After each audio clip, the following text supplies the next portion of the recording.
Salut YouTube! Welcome back to the Not Even French YouTube channel. So today's video is a little bit of a story time. It's going to be a bit chatty, a bit personal.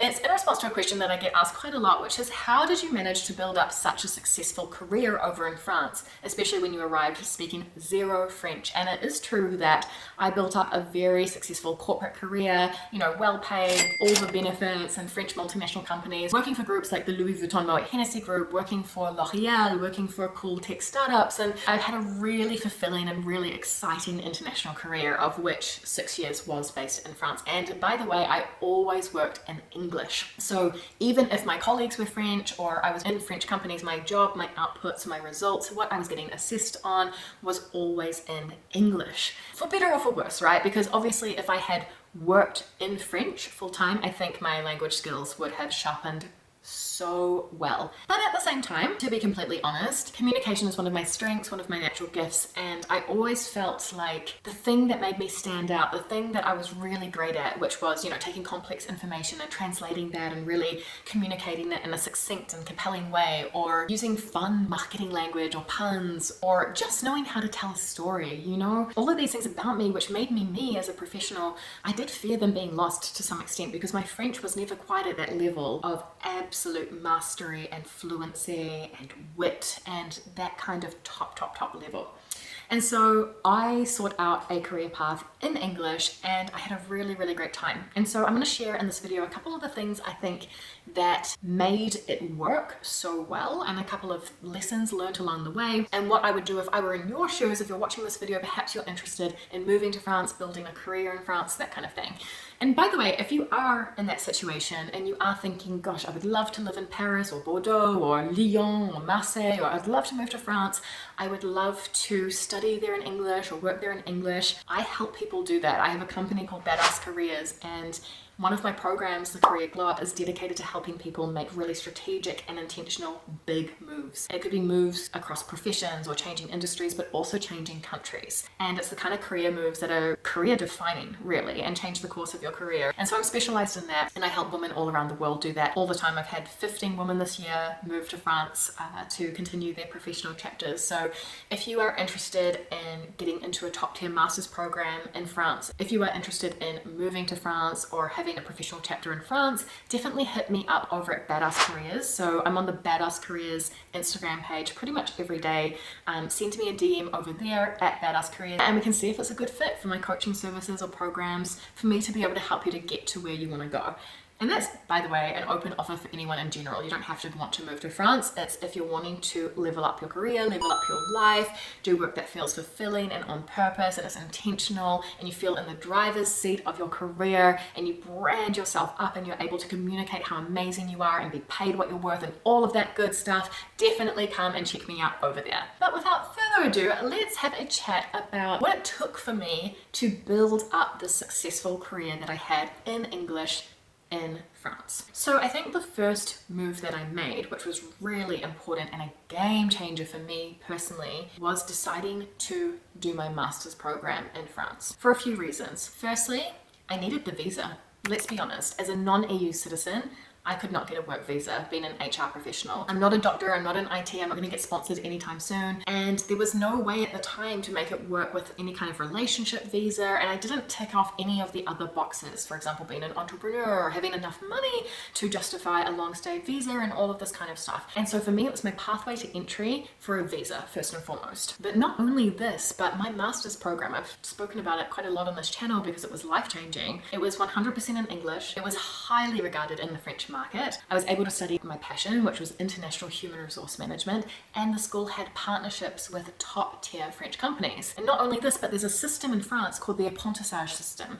And if you're under 30 years old, you can get a contract in certain schools and certain programs where your fees are paid for by your partner company and you intern for them and they provide you with a monthly salary.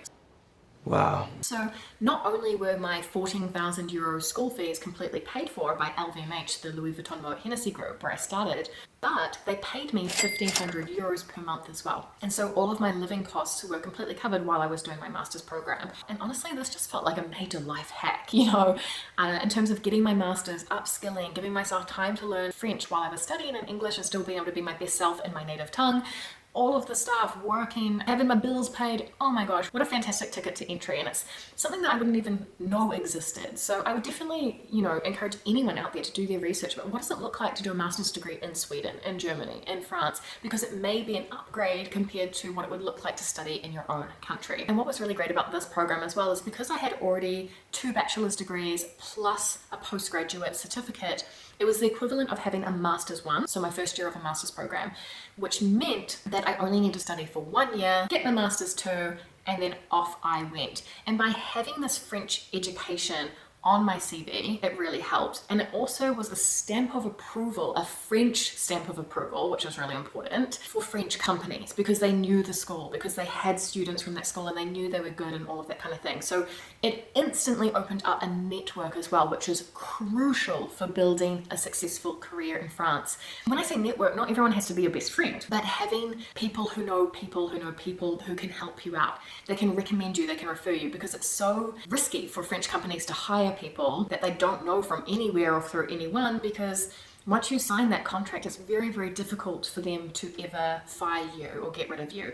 And so having a shared alumni group or having, a professor who recommends you to their old mate who's now a director over here is just gold. Okay, so to anyone under 30, I would absolutely consider studying in France, even if you're like me and you had no intention of doing your master's degree in your 20s. None whatsoever. Or even if you're older than that and you don't mind paying for the fees. I'm just talking about the apprentissage system. It's so advantageous, but there are also other ways where you can pay for the fees, do the internships and all of that kind of thing. So that was a game changer for me, absolute game changer. Now, after I had finished with LVMH, I wanted to have a tech/startup experience. And so I started applying to French startups. Now, startups are really good environments for international profiles in France because just by design, they seem to be a little bit more modern, open to the world, forward thinking, and they tend to attract more international and diverse profiles, and they're willing to take more risks, both in business and on people. So if your French is only intermediate, they trust that you'll get up to scratch, a little bit more than let's say more traditional environment. I think what was also important at this stage is I was really concentrated on looking for a role where English speaking or being an international profile would be celebrated, would be recognized, and would be needed. Right? I learned early on, I'm never going to beat out a French native or a French national for a role that requires a French speaker. Sales role, customers role, HR roles even, human resources roles, where you need to every day speak with French people who maybe don't speak English. It's not going to work. And so I was very intent on looking for international facing roles where I'd look after multiple countries, multiple geographies, and the business language in that team at least was English. And this is why I was looking for international human resource management positions. I found this one on LinkedIn specifically. And again, I found LinkedIn to have a bit more international opportunities than others, but there are also lots of expat jobs kind of websites out there as well, Paris jobs, and if you just search for jobs in English, France kind of thing, I'm sure lots will come up. And I was just very strategic with the keywords I was putting in. I would search only in English titles, and I would search words like international human resources, English necessary, fluent in English, business language English. I would actually search these keywords, and this is how I found my epic role at Deezer, which was an international human resources manager, which was looking after people, employees in 17 different countries. Hence the fact that I could speak in English all day. They actually had a separate team dedicated to the French population. So I was looking after the international population, and French HR managers were looking after the French nationals who were based in France. What I would say if you're a corporate professional wanting to work in English in France is to really target French companies headquartered in France, obviously because they're French companies, and know that, successful French companies with a global outlook and the desire to, conquer the global market, they're going to have English-speaking teams at their corporate level. Even if your colleagues run meetings in French, even if the water cooler chit-chat is all in French, you will find roles in English because they need to globalize. So that's a good hint as well. Going down the list of the CAC 40, which is the CAC 40, the top 40 most successful French companies, and have a look around because these are multinational giants with subsidiaries in many different countries, and they will have roles in English, because even though you'll be based in France at that corporate level of strategy and making decisions and global rollouts and global roadmaps and policies that need to be followed by everyone worldwide, etc., that center of activity is with the decision makers in France, because that's the headquarters. And so that ripple effect creates global based roles in companies like that. But I was also working for a French startup with 300 employees at the same time. So, you can also find smaller companies, but just make sure that they are French companies. In saying that though, there are of course UK companies, US companies with a presence in France, and that's another way that you could perhaps get around it. What's also important to note about the Deezer experience is that I was willing to take a CDD, which is a fixed term contract. And I think when you're in the French market, you need to be willing to take short-term contracts. It's very normal and relatively safe to do so. They often get extended. You often get a CDE or a full-time permanent contract offer afterwards, or at least you've got time to find another one and line another opportunity up. And what I would say is that, don't kick yourself. It's actually a really good opportunity for you to test whether you like the company or not as well. After working at Deezer, after having worked at LVMH, I realized I loved big corporate multinationals. I loved the resources, I loved the projects, I loved the amount of people, and therefore I actually wanted to jump back into the corporate environment. So just because it was fixed term doesn't mean it was bad for me either. They actually offered me a permanent contract, which I sadly refused because I wanted a change in context. Now, when it came to moving to L'Oreal, it was actually one of my colleagues at Deezer who saw me and recommended me to a loose acquaintance of hers at L'Oreal, which was someone that she interviewed as part of her master's program or something. Anyway, she was like, Rosie, I think you'd really suit working at L'Oreal.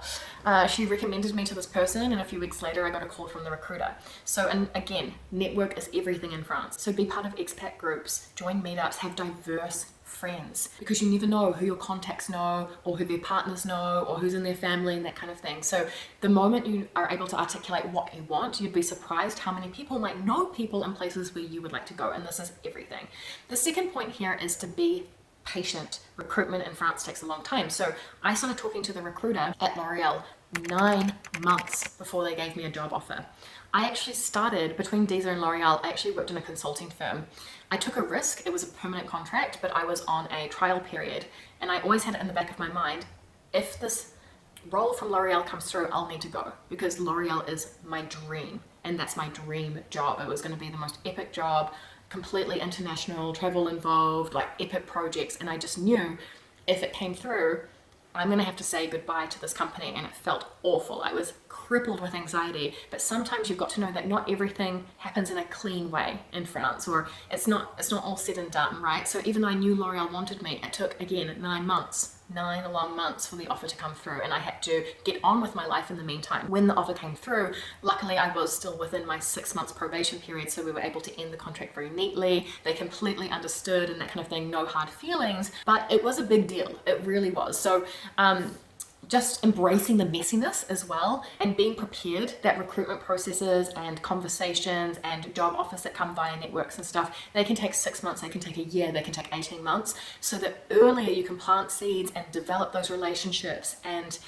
be generous as well and connect people to other people and that kind of thing. But the earlier you play the game, the better. And this is the other thing. Again, I target that corporate layer of L'Oreal, and at one time I actually asked to go into the French market so that I could improve my French. That's sort of like the French business rather than the international corporate level, and it was refused. They basically laughed and said, Rosie, why would we put you in the French market? We've got amazing French people to go in the French market. We need people with an international profile for the international market. So there I stayed. But again, it's about making sure you're targeting places where you're going to be most appreciated. Now, of course, what I would say, even though I'm talking about doing roles in English, is that learning French is so important. It's so important to facilitate your relationships with your French colleagues, with your manager, to pick up on what's been really said in meetings, coffee chats, all of that kind of thing. So learning French is so important. And if there's anything I learned about the French workplace culture as well, is that performance gets rewarded based on your visibility and your ability for people around you to know what you're up to, like in a lot of places. And so being able to have relationships and leverage those relationships and network your way into new opportunities is going to be absolutely critical. So by no way saying that French isn't important, but saying that a career in English, a successful career in English in corporate in France, is absolutely possible. If you have any questions whatsoever about my parcours, about my career pathway in France, some of the choices I made, some of my experiences, let me know down below. Otherwise, check out the description box because I'm going to put links to a lot of videos that I've made on the major differences in workplace culture as well. There's just a different approach when it comes to the French, when it comes to decision making, running meetings, the way you get work done, and so many things that I wish I had known when I arrived in France. So definitely check those out as well. They're really entertaining. And otherwise, thank you so much for watching all the way to the end, and I'll see you here next week on the Not Even French YouTube channel. À bientôt!